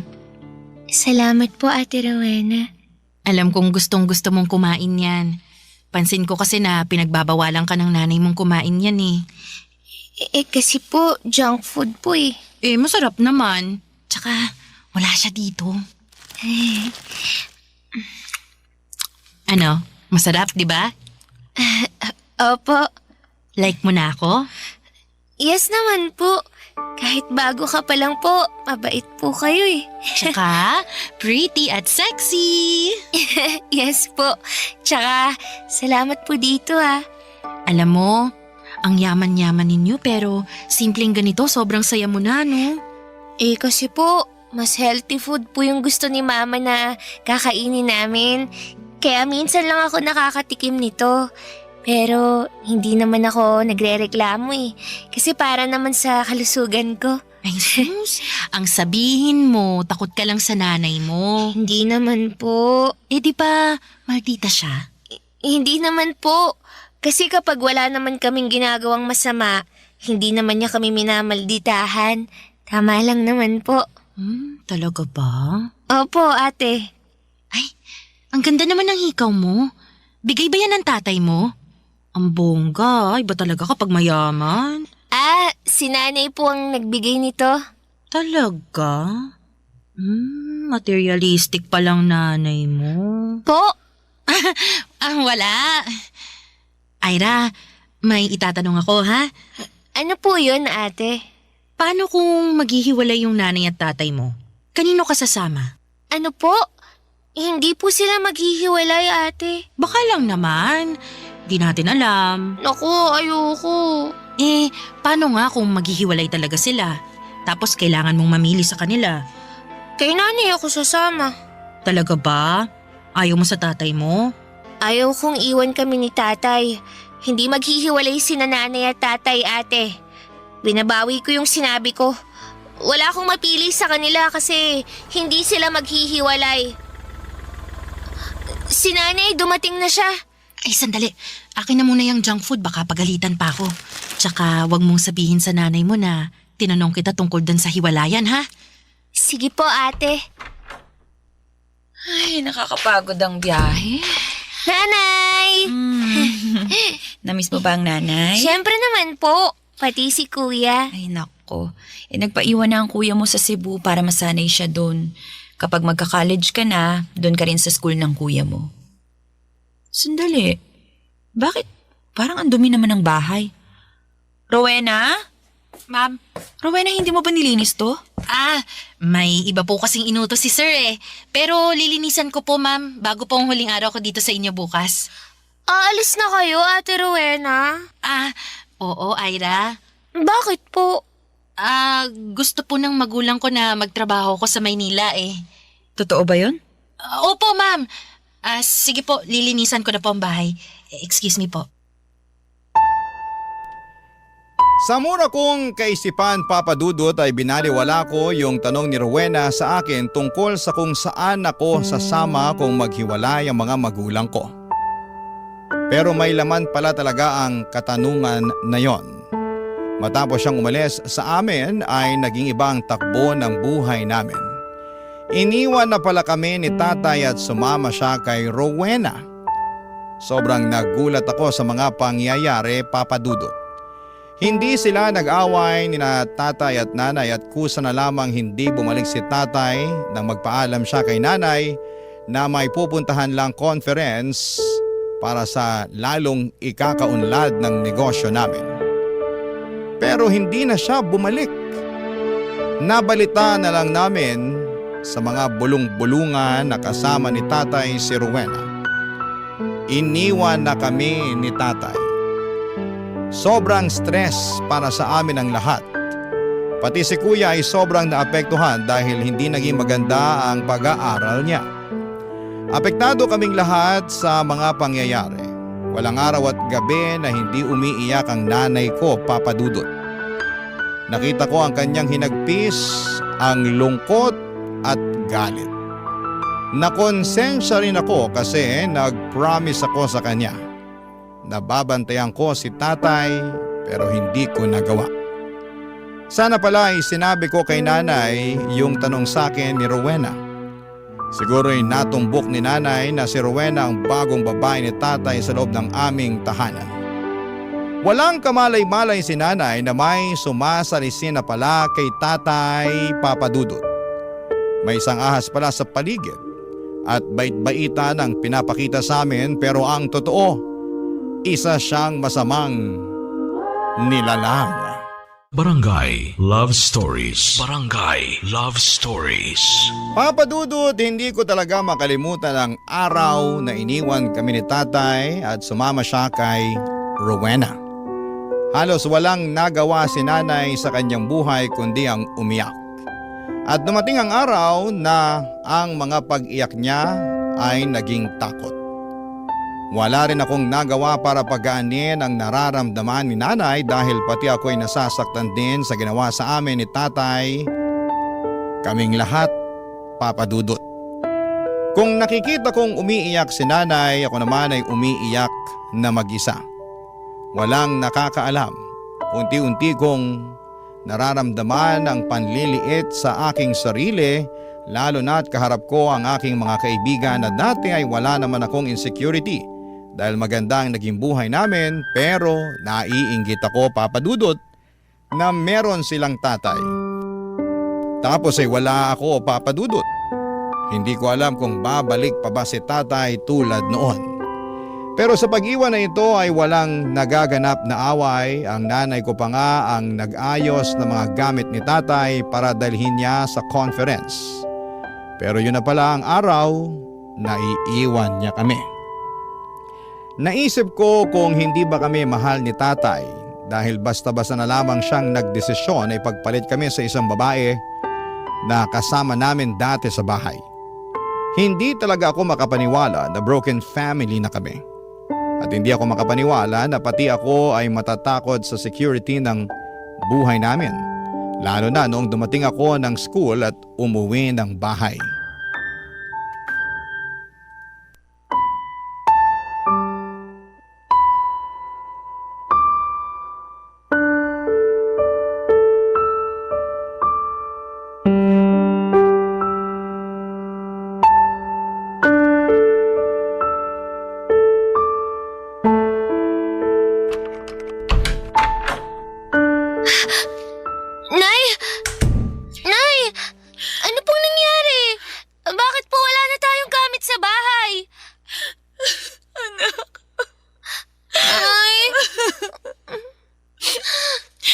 Sorry, anak. Kailangan kasi ilagay muna ang mga gamit natin sa bahay ng lola mo kasi baka kunin ng bangko. Bakit po kukunin ng bangko? Anak, bago kasi umalis ang tatay mo, Umutang siya sa bangko. Hindi ba lumipat tayo dito? Umupa lang tayo dito kasi yung dating tinitirahan natin, binenta namin ng tatay mo para gamitin sa negosyo ang pera. Hindi naging sapat, anak eh. Kaya kailangan pa naming umutang sa bangko para mapa-expand yun. Hindi ba po marami ring umutang sa inyo? Baka pwede niyo po silang singilin. Diyos ko, nung lumapit sila, sobrang nagmamakaawa. Pero ngayong sinisingil ko sila, ayun, sila pa ang galit. Nay, ayoko po ng ganito. Bakit po tayo naging ganito? Bakit po tayo pinabayaan ni tatay? Bakit niya tayo pinagpalit dun sa babaeng yun? Hindi ko alam. Nakausap ko ang lolo Dennis mo. Tatay ng tatay mo. Pumunta doon ang tatay mo sa bahay nila kasama ang babaeng yun. Balak ng tatay mo na doon patirahin yung kabit niya at itagong lahat. Pero hindi pumayag ang lolo Dennis mo. Ang alam ko, balak daw sanang gawing dalawa ang pamilya niya. Walang niya talaga siya. Hindi pa rin siya nagtanda. Ang sama-sama ni tatay. At ang sama-sama ng Rowena na yun. Anak, basta, ipapangako ko sa iyo at sa kuya mo. Aalagaan ko kayo. Ako rin, Nay. Aalagaan din kita. Kami ni Kuya. Kaya mag-aaral talaga ako para ako nang mag-aalaga sa inyo sa future. Hindi namin kayo iiwan ni Kuya. Thank you, Ira. Thank you, anak. Nay, pati po TV wala na tayo. Sorry, anak. Kailangan ko ring ipadala eh. Paano na ako? Paano na ako makakapanood ng cartoons? Pwede bang kahit yung TV, ibabalik lang dito, Nay? Anak, paano nga kung pumunta yung mga pulis at tuluyan ng kunin pati ang TV mo? Ayoko po. Sige po, Nay. Sa kapitbahay na lang ako makikinood. I'm sorry, anak. Nay, mahirap na po ba talaga tayo? Sabi kasi nila na magiging mahirap na tayo kasi wala na si tatay. Hindi ako naniniwala sa kanila kasi magaling ka naman eh. Tsaka hindi ka maldita. Kanino mo naman narinig yan? Kay Aling Christine po. Ako, chismosa talagang babaeng yun. Ang sabihin mo, galit siya sa akin kasi hindi ko pinautang. Ano naman ang pambayad niya? Wala naman siyang trabaho kasi pagchichismis lang ang inaatupag niya. Ay naku, sanay na ako masabihan na maldita. Hindi na mahamansin. Marami akong trabaho. Kailangan kong tutukan ang negosyo natin noon. Alam ko po, Nay. Parati nga po kayong nagpupuyat eh. Para lang po sa negosyo natin. Na ngayon, wala na.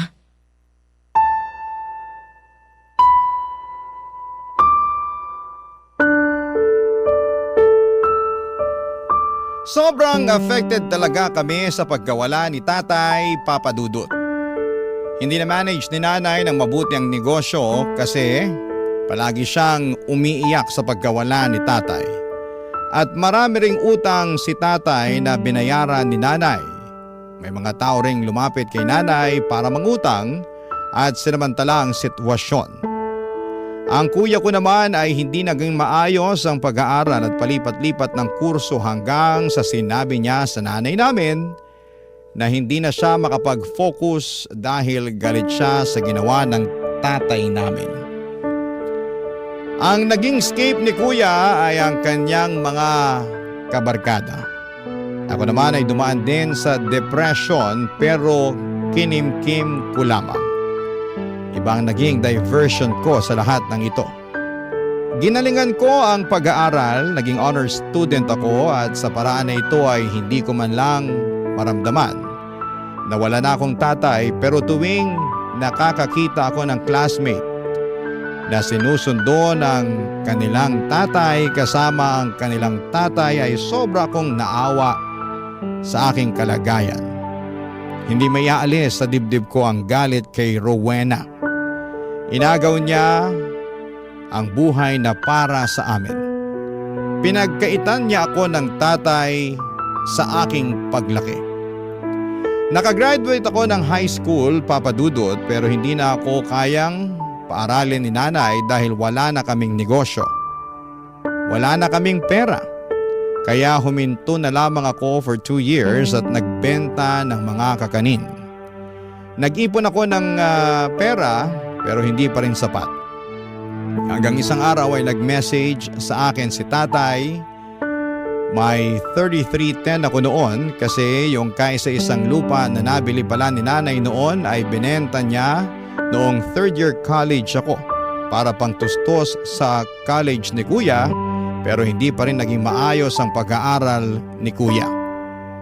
Nakausap ko po si tatay. Sabi niya sa akin na papag-aralin niya ako at kukunin. Pumayag naman si nanay kasi yon lang ang paraan para makapag-aral po ako. Kahit masakit ay pumayag na rin po akong tumira sa bahay ni tatay sa Mindanao kasama ang kabit niya at ang anak nila. Papa Dudut, napakahirap noon pero ginawa ko para makapag-aral.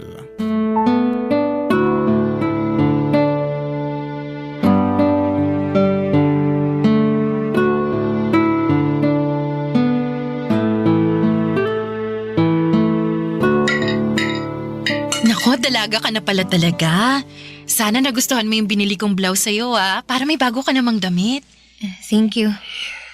Sana maging maayos ang relasyon ninyong dalawa. Yung nanay mo kasi sobrang mabunganga.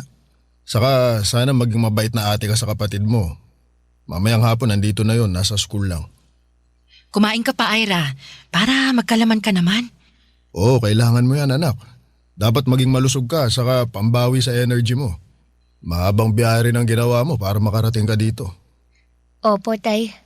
Ang layo po pala talaga. Tay, kailan po pala ako mag-e-enroll? Nakausap ko kasi yung kaibigan ko na taga doon sa kabilang bayan. Doon kita pag-aaralin, maganda ron. Matatalino yung mga estudyante ron. Matalino ka rin naman kaya doon kita pag-aaralin.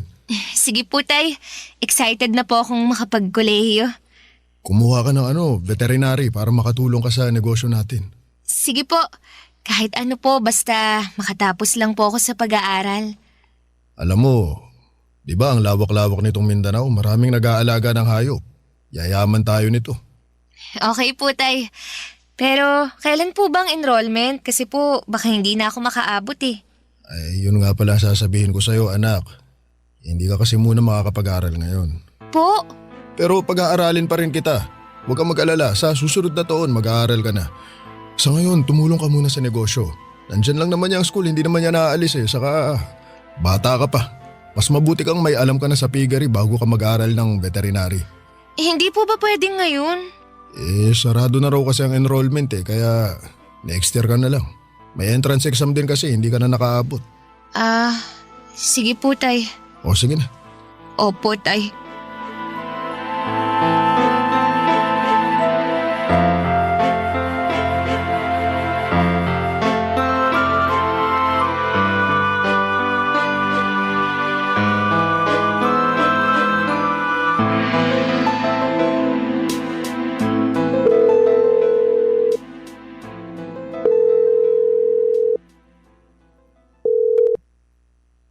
Hello, anak? Nay, Anak, umiiyak ka ba? hindi po. Medyo pause lang po. Baka po sisipunin ako. Nako, kailangan mong uminom agad ng gamot. Ingatan mo ang sarili mo dyan, anak. Opo, Nay. Nakapag-enroll ka na ba? Opo. Sa susunod na linggo na po ang pasukan, Nay.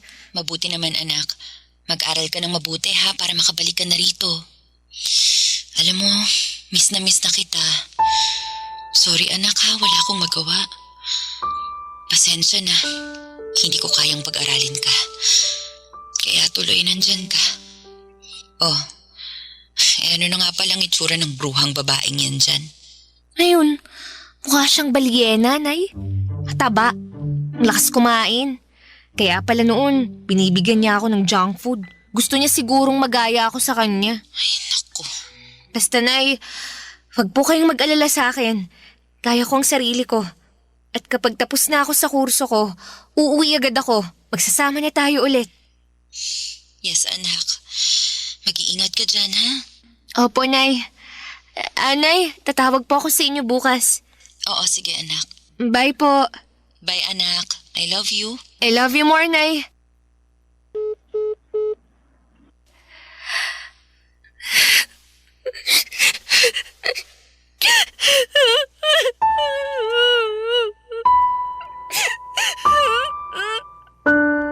Papa Dudut, sobrang nakaka-devastating po ang mga nangyari.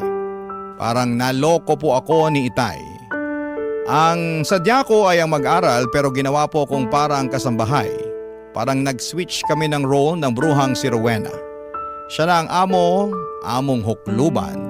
Kahit wala pong kasalanan, ang anak nilang dalawa ay naiinis akong makita ito. Kasi ako dapat yung niyayakap ni tatay, ako ang dapat na binibigyan ng atensyon. Naiinis ako sa kanila at araw-araw akong umiiyak. Naawa sa aking sarili at bakit ba ako nakikipagsiksikan dito para lamang alilain? Wala namang masama kung tutulong pero kung sa pamilya ko, kinananay at kuya ko mas gusto. Tinis ko ang lahat, sabi ko ay may bukas pa naman. Makukuha ko rin ang inaasam kong tagumpay. Magkakadiploma din ako kapag makapag-aral ako at makapagtapos ng college. After kong hindi mag-aral ng 1 year para tumulong sa pigirin ni tatay, ay sa wakas ay nakapag-aral ako sa Kabakan State University. At during the time ay wala pang tuition fee. Kung may free tuition lang sana noon, wala pa pong free tuition fee at kung may free tuition lang sana noon, hindi na sana ako nakipagsiksikan at maramdaman ang inis sa pagmumukha ni Rowena. Nagsumikap talaga akong mag-aral, Papa Dudut, at naging Dean's Lister po ako. Pero noong mag-second year na sana ako, ay pinahinto ulit ako ni tatay dahil may bago itong negosyo. Nagkaroon sila ng poultry tulad ng negosyo namin noon. Sobrang lungkot ko po at naiinggit ako sa half-sister ko dahil lahat ng atensyon ni tatay ay nasa kanya na. Sobrang nagse-self-pity po ako, Papa Dudut. Ang masokista ko naman para maranasan ang sakit na ito. Grabe ang mga pasakit, Papa Dudut. Barangay Love Stories. Barangay Love Stories. Papa Dudut, hindi ko na po kayang pakisamahan pa ang babaeng sumira ng pamilya ko. Ang sumira ng buhay ko. At ayaw kong mas lalo akong manliit sa sarili ko kung mananatili pa ako sa bahay nila. Kaya hindi na ako nakapagsinungaling kay nanay, Papa Dudut, at sinabi ko na sa kanya ang katotohanan. Rinig na rinig ko ang pag-iyak ni nanay, ang awa at sakit na maranasan ko ang ganito. Na ginagawa akong kasambahay, utusan ng sarili kong ama. Kaya naman pinadalhan ako ni nanay ng pera para gamitin kong pamasahe para makauwi ng Bohol, Papa Dudut. Naisip kong mag-vocational na lamang muna at pagsumikapan na mag-ipon para makatapos ng kurso. Ang nasa isipan ko ng mga panahong yon ay ang makauwi at makawala na sa impyerno. Ayaw ko na araw-araw akong magsi-self-pity at magpapalimos ng pagmamahal sa tatay kong ramdam kong mas mahal niya ang bago niyang pamilya. Siguro nga ay may mga bagay na hindi ko hawak. Kailangan ko nang i-let go yung nais ko na sana'y itrato niya naman ako bilang isang anak. Na masaya siyang maaabot ko ang mga pangarap ko tulad ng ibang mga tatay na pinagsumikapan talaga nilang maitaguyod ang pag-aaral ng kanilang mga anak. Dahil may pera naman ako at alam kong uuwi na ako ay naglakas loob akong kumprontahin ng bruha, Papa Dudut.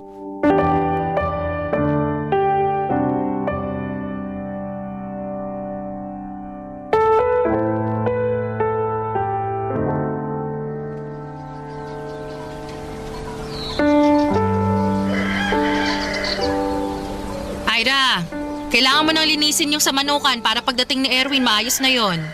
Ano? Para maayos na. Yun ang bili ni Erwin. Kung gusto mong maayos yan, ikaw na ang gumawa. Total, chimay ka naman dati, di ba? Tapos ngayon kung umasta ka para kang Reyna? Aba, ganyan ka na sumagot. O bakit? Tama naman yung pinagsasasabi ko ah. Isa kang chimay na ginamit yung katawan mo para akitin ang tatay ko. Sasaktan mo pa ako, ha? Ibang klase ka talaga no? Sinira mo na nga ang pamilya ko.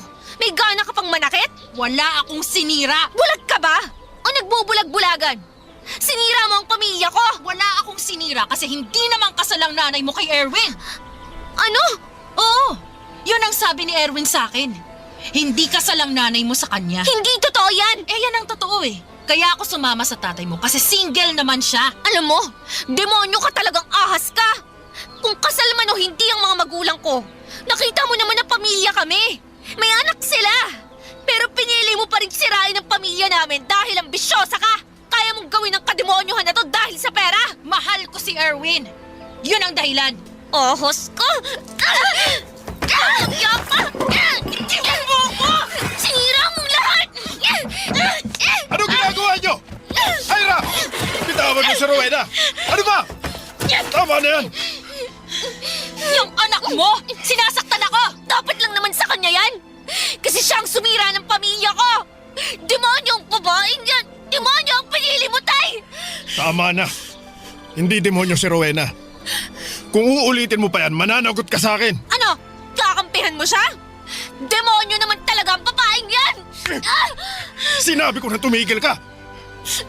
Ayun! Napatunayan ko kung anong klaseng tao ka, tay! Makasarili ka! Siguro nga kasi hindi mo naman kami mahal ni Kuya. Ginawa mo akong utusan dito na dapat kinampanan mo lang yung responsibilidad mo sa akin. Pinapag-aral kita, Ira. Anong pinapaaral? Pinagtrabahuhan ko yon. Pinagsilbihan ko. Sana pala pumasok na lang akong katulong sa iba kasi yun naman ang pinapagawa mo sa akin Kung talagang gusto mo akong makitang makuha ang pinapangarap ko, hindi ganito ang trato mo sa akin. Hindi ganito, tay. Ilang taon mo akong iniwan. Tapos nangako ka bang pag-aaralin mo ako. Pero nilagay mo ako sa impyernong to. Ginawa mong miserable ang buhay ko. Ang buhay namin. Makasarili ka. Mabait si Rowena. Samantalang ang nanay mo... Sige! Langitin mo pa ang nanay ko. Kahit anong sabihin mo, hindi ako maniniwala sa'yo. Kasi nakikita ko naman ang lahat. Hindi ako bulag, tay. Hindi mo nga ako tinatong anak dito Ginawa mo akong utusan para sa inyo. Ira, para ito sa atin. Hindi! Para yan sa inyo! Napakasama mong ama! Wala akong kwenta!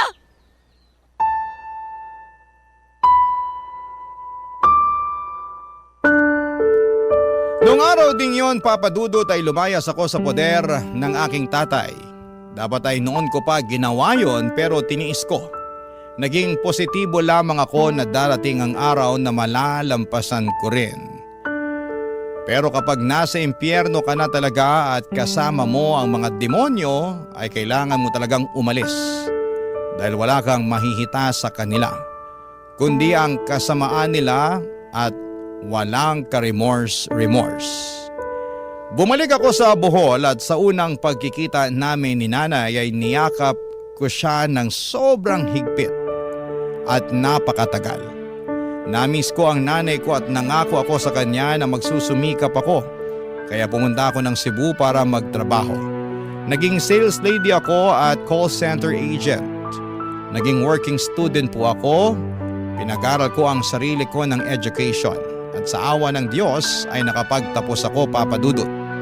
Nakapasa rin po ako agad sa LET exam at nakapagturo sa public school. Nitong taon lang ay may nasagap po akong balita.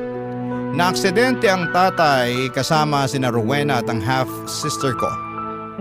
Nalaman kong namatay si tatay at ang half-sister ko. Samantalang si Rowena ay baldado na. Hindi nakakalakad dahil pinutulan ng paa.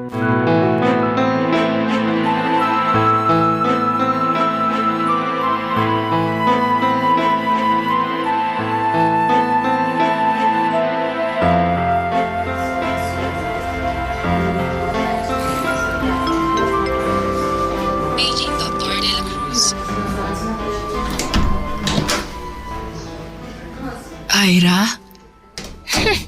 Ayan ang karma. Natikman mo na. Ira. Wala na si tatay. Dapat hindi na ako nakipagkita sa'yo kasi sino ka ba sa buhay ko? Pero sige, sa huling pagkakataon, gusto kong makita ang karma sa'yo. Ira. Patawarin mo ko.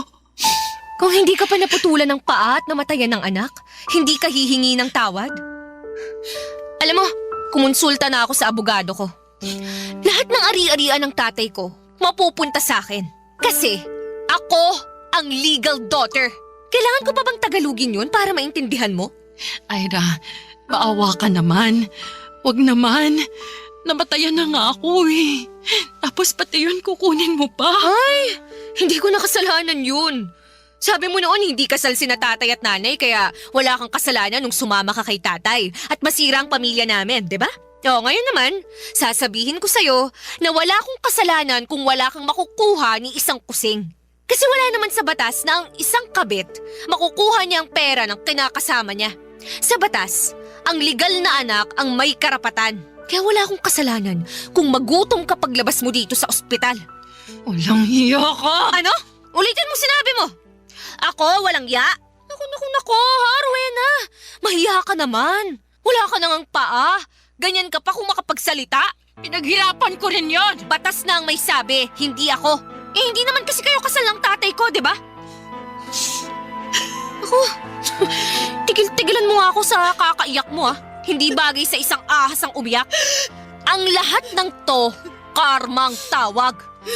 Karma sa kasamaang ginawa mo.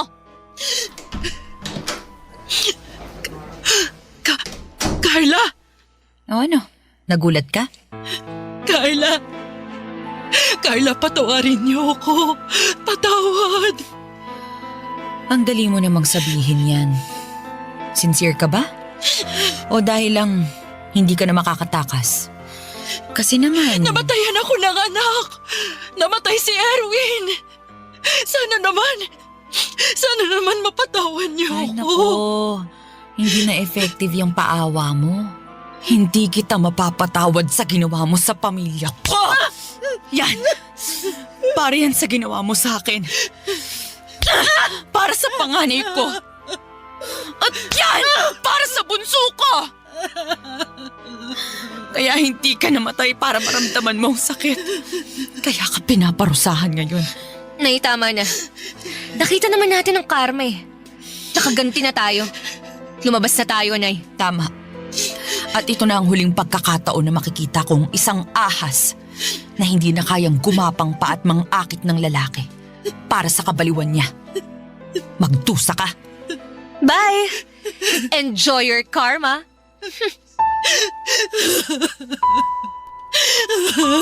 Napaka-satisfying makita ang itsura at kalagayan niya, Papa Dudut. Alam kong hindi rin tama na masaya ka sa kamalasan ng iba, pero siguro naman ay exemption yung nangyari sa amin. Sa totoo lang ay nagdadalamhati ako nang mawala si tatay at syempre sa half-sister ko na nadamay sa aksidente. Parang teleserye lang ang mga nangyari at ang mundo ang gumawa ng paraan para makaganti ako sa sumira sa pamilya ko. Para malimutan ang lahat ay sinulat ko na ito ang mga nararamdaman ko at mga naging karanasan ko. At gusto ko nang wakasan ang trauma na idinulot ng pagiging broken family namin. Kaya sa paaralan ay itinuturo ko talaga sa aking mga estudyante ang mabuting asal. Lalo na ang kahalagahan ng isang buo at masayang pamilya. Tinuturo ko rin na dapat kapag hindi pa kayang panagutan ang buhay pamilya ay huwag muna itong magpamilya. Saka sa mga lalaki huwag maging babaero. Sa mga babae naman ay mag-ingat sa tukso at huwag gumaya sa isang Rowena. Sana'y walang nasisirang pamilya dahil lamang sa tukso. Sa ngayon ay sobrang happy po ako sa naging buhay ko at meron na po akong asawa at isang anak. Ramdam ko ang sobrang pagmamahal ng asawa ko at ang araw-araw na pagpapala na ibinibigay sa amin ng Diyos. Pinapaalala niya sa akin na hindi niya ako iiwan at hindi mararanasan ng anak namin ang naranasan ko. Sobrang binibigyan niya ako ng assurance na ako lang ang mamahalin niya, ang bubuo ng masaya at kumpletong pamilya. Pamilya na may takot sa Diyos. Ang focus po namin mag-asawa ngayon ay ang future ng aming anak. Gusto namin na maibigay sa kanya ang nararapat na kalinga at atensyon, ang nararapat na suporta. Ang nanay naman ay sa amin din nakatira. Meron po siyang maliit na panaderya. Ang kuya ko ay meron na rin pong bagong negosyong karinderya. Hindi na siya nakapagtapos ng pag-aaral pero nagsusumika po siyang mapagtapos niya ang kanyang 2 anak. Gusto ko nang kalimutan ang mga masasalimuot na mga nangyari sa buhay ko. At sana'y magkaroon na ako ng peace of mind. Ang inyong kapuso at kabarangay forever, Ira. Kwentuhan naman tayo dito sa comment section.